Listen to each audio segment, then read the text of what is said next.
Soal dan pembahasan dari bab 1 untuk kelas 6. Nah, yang pertama, bagian bunga yang berperan sebagai alat perkembangbiakan betina adalah. Nah, kalian tentunya tahu alat perkembangbiakan betina.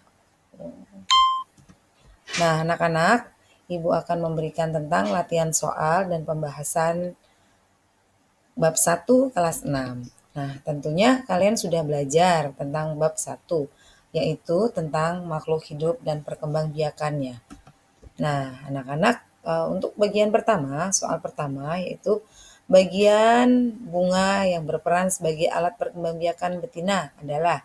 Siapa yang bisa jawab? Ya, anak-anak bisa menjawab bagian ini adalah bagian A ya.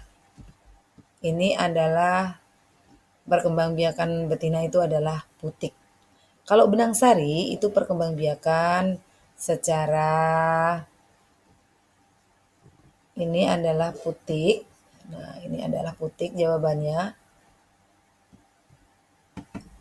Nah, kalau benang sari itu perkembangbiakan jantan.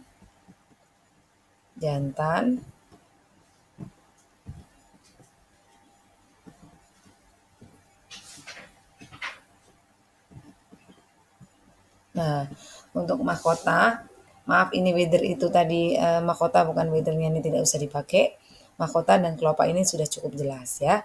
Jadi perkembangbiakan betina adalah putik. Nah, kemudian perkembangbiakan secara kawin melibatkan induk. Nah, kalau secara kawin, maka ini ada induk jantan dan induk betina. Jadi ini bahasanya adalah C.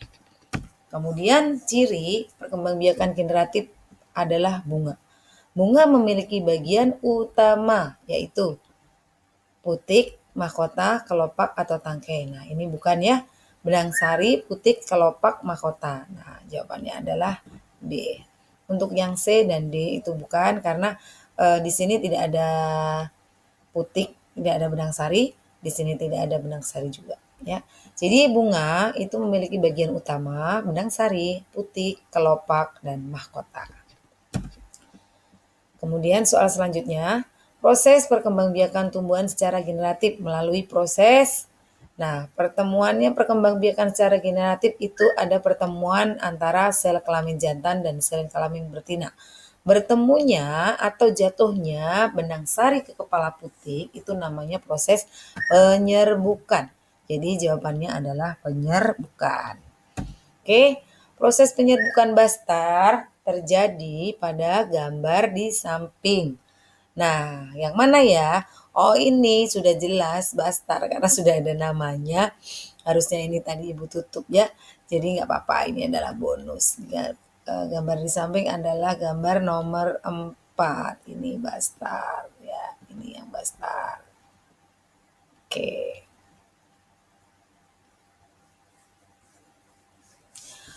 Secara sendiri, perkembangan penyerbukan sendiri itu adalah kepala putik dan benang sari berasal dari bunga itu sendiri. Kemudian tetangga itu jika jika benang sari jatuh ke kepala putik bunga lain dalam satu pohon.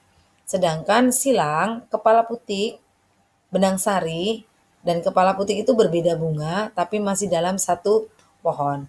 Nah, ini masuknya benang sari ke kepala putik bunga lain dalam satu varietas. Kemudian ketika Bastar itu jatuhnya benang sari ke kepala putik bunga lain berbeda varietas. Ini sudah berbeda varietas dengan ini.